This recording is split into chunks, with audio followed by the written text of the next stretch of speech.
Soya meal maker cutlet. So చాలా రకాల cutlets మనం తిన్నాము, మన అమృతంలో చాలా హెల్దీగా తయారు చేసాము. సో ఇప్పుడు మన మీల్ మేకర్ అంటే సోయా మీల్ మేకర్, ఇది అందరికీ తెలిసిందే, మంచి ప్రోటీన్ కంటెంట్. సో దీంతో కట్లెట్స్ ఎలా ఉండబోతున్నాయో తెలుసుకుందాం.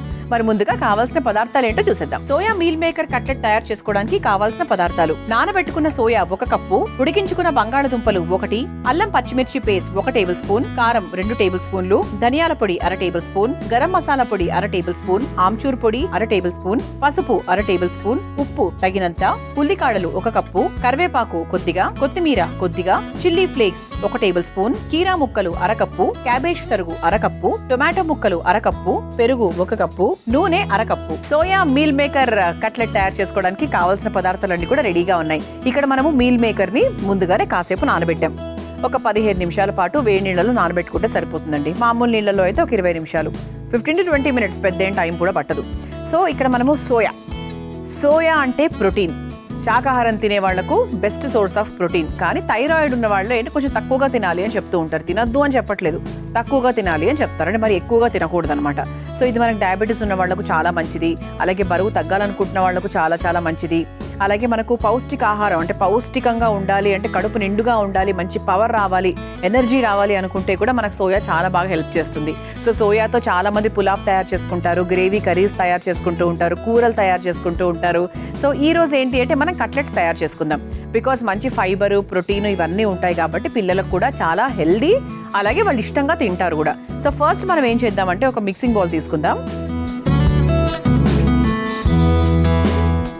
సో ఫస్ట్ మనం ముందుగా నానబెట్టుకున్నటువంటి మీల్ మేకర్ ఏదైతే ఉందో దాన్ని మనం క్వాంటిటీ తగ్గట్టుగా చూసుకొని వేసుకుందాం.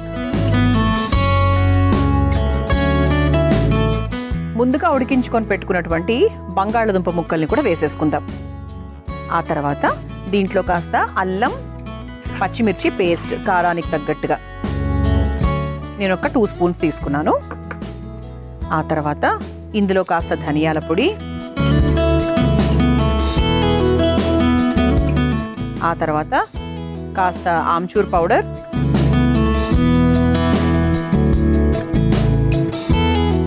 ఆ తర్వాత కాస్త గరం మసాలా.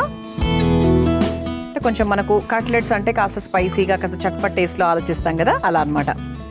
ఆ తర్వాత కాస్త కారం. ఇటువంటివి పిల్లలు కూడా మంచి కారంగా ఉన్న తింటారండి. మామూలుగా ఏదన్నా అన్నం పెట్టినప్పుడు మాత్రము అబ్బో అంటూ ఉంటారు, కానీ ఇలాంటివి మాత్రం బాగా లొట్టలేసుకుంటూ ఎంత కారం ఉన్నా కూడా ఎంజాయ్ చేస్తూ తింటారు. ఓకే, సో ఆ తర్వాత మనం ఇందులో కాస్త ఉప్పు కూడా యాడ్ చేసుకుందాం. ఆ తర్వాత లైట్గా పసుపు కూడా యాడ్ చేసుకుందాం. ఓకే, సో ప్రస్తుతానికి మనం యాడ్ చేసుకోవాల్సినవన్నీ కూడా యాడ్ చేసుకున్నాం. సో ఇప్పుడు ఏం చేయాలి అంటే దీంట్లో ఆల్రెడీ మనం మీల్ మేకర్ నానబెట్టుకున్నాం కాబట్టి కొంతవరకు నీళ్లు ఉంటాయి. కాకపోతే దీన్ని మనం కొంచెం బాగా గట్టిగా మెత్తగా రుబ్బేసుకోవాలి. ఎలా అంటే కట్లెట్స్ చేసుకోవడానికి అణువుగా అన్నమాట. అంటే మనం ఇవన్నీ కూడా మనం యాడ్ చేసుకుంటాం, అయినప్పటికీ కూడా మరీ జారుగా ఉంటే మాత్రం ఇది కరెక్ట్ సెట్ కాదు. సో అందుకు చాలా జాగ్రత్తగా నీళ్లు అవసరం ఉంటేకి మాత్రమే యాడ్ చేసుకుని దీన్ని చక్కగా మనం రుబ్బేసుకుందాం. నేను ముందుగా రుబ్బుకొని తీసుకొచ్చేస్తాను. చూసారా, ఇలా చక్కగా ముద్దగా రుబ్బేసుకోవాలి. మనము ఆల్మోస్ట్ అసలు నీళ్లు యాడ్ చేయాలంటే లెక్క గట్టిగా రుబ్బేసుకున్నాం.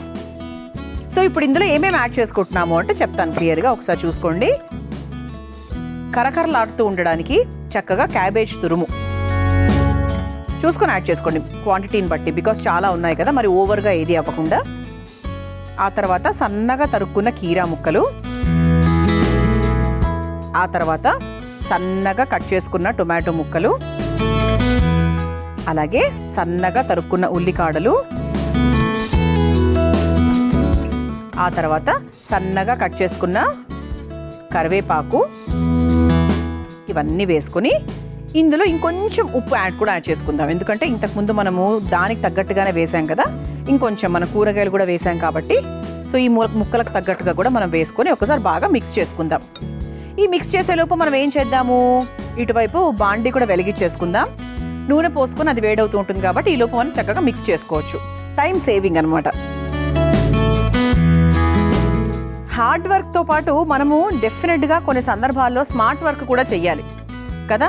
కొంతమంది ఉంటారు 2 కేటగిరీస్లో ఉంటారు. కొంతమంది బాగా కష్టపడతారు, ఫలితం ఇంతే వస్తుంది. కొంతమంది జస్ట్ అవసరానికి మాత్రమే కష్టపడతారు, ఫలితం సేమ్ అంతే వస్తుంది. సో అలా ఏంటి అంటే అప్పుడప్పుడు ఆడవాళ్ళు టైం మేనేజ్మెంట్ కోసం ఇది చేసినప్పుడు అది చేస్తున్నప్పుడు ఇది చేసుకుంటూ ఉంటారు. మంచిది, చాలా మంచిది, అది బెస్ట్. ఓకే, సో ఇప్పుడు ఇందులో షాలో ఫ్రైకి తగ్గట్టుగా మనం నూనె వేసుకుందాం. అంటే నేను ఒక కప్పులో ఒక హాఫ్ మాత్రమే వేసాను. అందులో ఇందులో కూడా మళ్ళీ మిగులుతుంది అనుకోండి. కాకపోతే మనకు అది వేగడానికి పచ్చిగా లేకుండా ఉండాలి కాబట్టి అంత వేయడం అంత కూడా పీల్చదు అది. ఓకే, సో ఇప్పుడు మనం చక్కగా దీన్ని మిక్స్ చేసుకుందాం. ఎలా మిక్స్ చేసుకుందాము అంటే కట్లెట్స్ తెలుసు కదా, చేతికి మనకి ఇలా కట్లెట్స్ లాగా చేసుకొని వేసుకోవడానికి అనువుగా చేసుకోవాలి. అండ్ ఇది ఈవినింగ్ టైం చక్కగా పిల్లలు స్కూల్ నుంచి వచ్చే టైంకి చేసి పెడితే హ్యాపీగా తింటారు. అండ్ మనకు కూడా ఎక్కువ ఆయిల్ ఇవ్వనట్టుగా ఉంటుంది ఒక సాటిస్ఫాక్షన్. మీల్ మేకర్ వాళ్ళు తింటున్నారే అన్న సాటిస్ఫాక్షన్. ఇన్ని రకాల పౌష్టిక ఆహారంతో కూడిన కీరాలు, టొమాటోలు, క్యాబేజు ఇవన్నీ ఉందని సాటిస్ఫాక్షన్. ఇలా అమ్మ హ్యాపీగా ఫీల్ అవుతే ఇంట్లో చాలండి. సో ఇప్పుడు మనం ఇందులో ఏం చేద్దామంటే ఫైనల్గా కాస్త కొత్తిమీర వేసేసుకొని బాగా ఇలా మిక్స్ చేసేసుకొని ముందుగా చేతికి కాస్త నూనె రాసుకుందాం. మనం తయారు చేసుకున్న ఈ మీల్ మేకర్ మిశ్రమం ఏదైతే ఉందో దాన్ని మరీ లావుగా వద్దండి, కొంచెం అప్పాలలాగా చేసుకుందాం. మరీ లావుగా వద్దు. ఎప్పుడైనా కట్లెట్స్ మరీ లావుగా చేసుకుంటే మధ్యలో కొంచెం పచ్చిగా ఉండే అవకాశం ఉంటుంది. సో ఏంటంటే కొంచెం అలా తట్టుకుంటూ, బికాస్ ఇక్కడ మనకి ముక్కలు కూడా వేసాం కదా కీరా అవన్నీ కూడా, సో మధ్యలో ఇలా బ్రేక్ అయ్యే ఛాన్సెస్ ఉంటాయి. సో అందుకు కొంచెం ఇలా పకడ్బందీగా దాన్ని చేసుకోవాలి. సైడ్స్ అంతా ఇలా నొక్కుకుందాం. నూనె కూడా వేడెక్కిపోయింది, సిమ్లో పెట్టేసుకుందాం. ఇంకా నూనెలో వేసేసుకోవాలి. ఇంకొకసారి చూపిస్తున్నాను, ఒకసారి చూడండి. మన ఇంట్లో బటర్ పేపర్ ఉంటే హ్యాపీగా బటర్ పేపర్ మీద చేసుకోవచ్చు. చేతుల్లో కొంచెం ఇబ్బందికరంగా ఉంది అనుకుంటే హ్యాపీగా బటర్ పేపర్స్ బెస్ట్ అండి. సో ఈ విధంగా నేను చక్కగా ఇంకొక 2 కూడా వేస్తూ ఉంటాను. ఇలా చక్కగా మనము కట్లెట్స్ వేసేసుకుందాము. కరకరలాడుతూ ఎలా వచ్చాయో చూసారు, ఎంత బాగా వచ్చాయో. ఒకసారి చూద్దామండి. సరిపోతాయి, కరెక్ట్గానే ఉన్నాయి. సో ఈ మాత్రం కరకరలాడుతూ ఉంటే బాగుంటుంది కదండి. కట్లెట్స్ మరీ ఇట్లా మెత్తమెత్తగా ఉంటే బాగోదు. చూసారా, మనం అంత తక్కువ నూనె వేసినప్పటికీ కూడా ఇంకా నూనె చాలా వరకు అందులోనే ఉంది. ఓకే, సో స్టవ్ కూడా ఆఫ్ చేసేసుకొని సర్వింగ్ ప్లేట్లోకి తీసేసుకుందాం.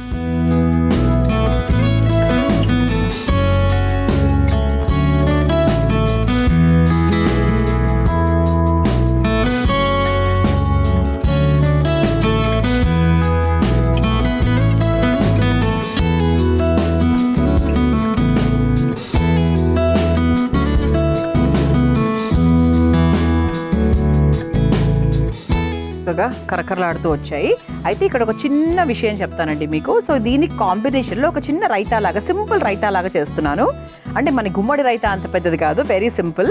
సో ఇప్పుడు చూసారా, ఇక్కడ పెరుగు ఉంది కదా. సో ఇక్కడ మన చిల్లీ ఫ్లేక్స్ ఉన్నాయి. సో ఈ చిల్లీ ఫ్లేక్స్లో పెరుగైనా చిల్లీ ఫ్లేక్స్లోకైనా వేసుకొని సో దీన్ని మనం రైతా లాగా తయారు చేసుకుంటున్నాం.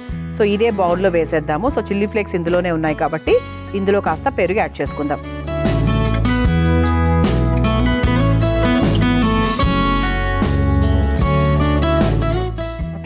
సో దీంట్లో కాస్త ఉప్పు, ఎక్కువ అక్కర్లేదు ఎందుకంటే మనకు పెరుగులోనే కాస్త ఉప్పు ఉంటుంది కాబట్టి సో ఎక్కువ అక్కర్లేదు.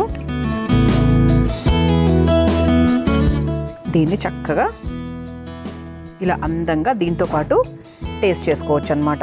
ఓకే, సో ఇలా చక్కగా కరకరలాడుతూ soya meal maker cutlets ready అయిపోయాయండి. మీరు తయారు చేసుకోవాలనుకుంటే కావాల్సిన పదార్థాలు, తయారు చేసుకునే విధానం మరొకసారి చూసేయండి. సోయా మీల్ మేకర్ కట్లెట్ తయారు చేసుకోవడానికి కావాల్సిన పదార్థాలు: నానబెట్టుకున్న సోయా 1 కప్పు, ఉడికించుకున్న బంగాళదుంపలు 1, అల్లం పచ్చిమిర్చి పేస్ట్ 1 టేబుల్ స్పూన్, కారం 2 టేబుల్ స్పూన్లు, ధనియాల పొడి 1/2 టేబుల్ స్పూన్, గరం మసాలా పొడి 1/2 టేబుల్ స్పూన్, ఆమ్చూర్ పొడి 1/2 టేబుల్ స్పూన్, పసుపు 1/2 టేబుల్ స్పూన్, ఉప్పు తగినంత, ఉల్లికాడలు 1 కప్పు, కరివేపాకు కొద్దిగా, కొత్తిమీర కొద్దిగా, చిల్లీ ఫ్లేక్స్ 1 టేబుల్ స్పూన్, కీరా ముక్కలు అరకప్పు, క్యాబేజ్ తరుగు అరకప్పు, టొమాటో ముక్కలు అరకప్పు, పెరుగు 1 కప్పు, నూనె అరకప్పు. సోయా మీల్ మేకర్ కట్లెట్ తయారు చేసుకునే విధానం. ముందుగా ఒక బౌల్లో నానబెట్టుకున్న సోయా మీల్ మేకర్, ఉడికించుకున్న బంగాళదుంపలు, అల్లం పచ్చిమిర్చి పేస్ట్, ధనియాల పొడి, ఆమ్చూర్ పొడి, గరం మసాలా పొడి, కారం, ఉప్పు, పసుపు వేసి రుబ్బుకోవాలి. అందులోకి క్యాబేజ్ తురుము, కీరా ముక్కలు, టొమాటో ముక్కలు, ఉల్లికాడలు, కరివేపాకు, సరిపడా ఉప్పు, కొత్తిమీరను కూడా వేసి బాగా కలుపుకోవాలి. ఇప్పుడు స్టవ్ వెలిగించి బాండీలో కాస్త నూనె వేసి వేడైన తర్వాత సిద్ధం చేసుకున్న పిండిని కట్లెట్స్ లాగా ఒత్తుకుని బాండీలో వేసి 2 వైపులా షాలో ఫ్రై చేసుకుని ఒక సర్వింగ్ ప్లేట్ లో తీసుకోవాలి. ఇప్పుడు ఒక పెరుగు బౌల్లో చిల్లీ ఫ్లేక్స్, కాస్త ఉప్పు కలిపి కట్లెట్స్ తో పాటు సర్వ్ చేసుకుంటే ఎంతో రుచికరమైన soya meal maker cutlet ready.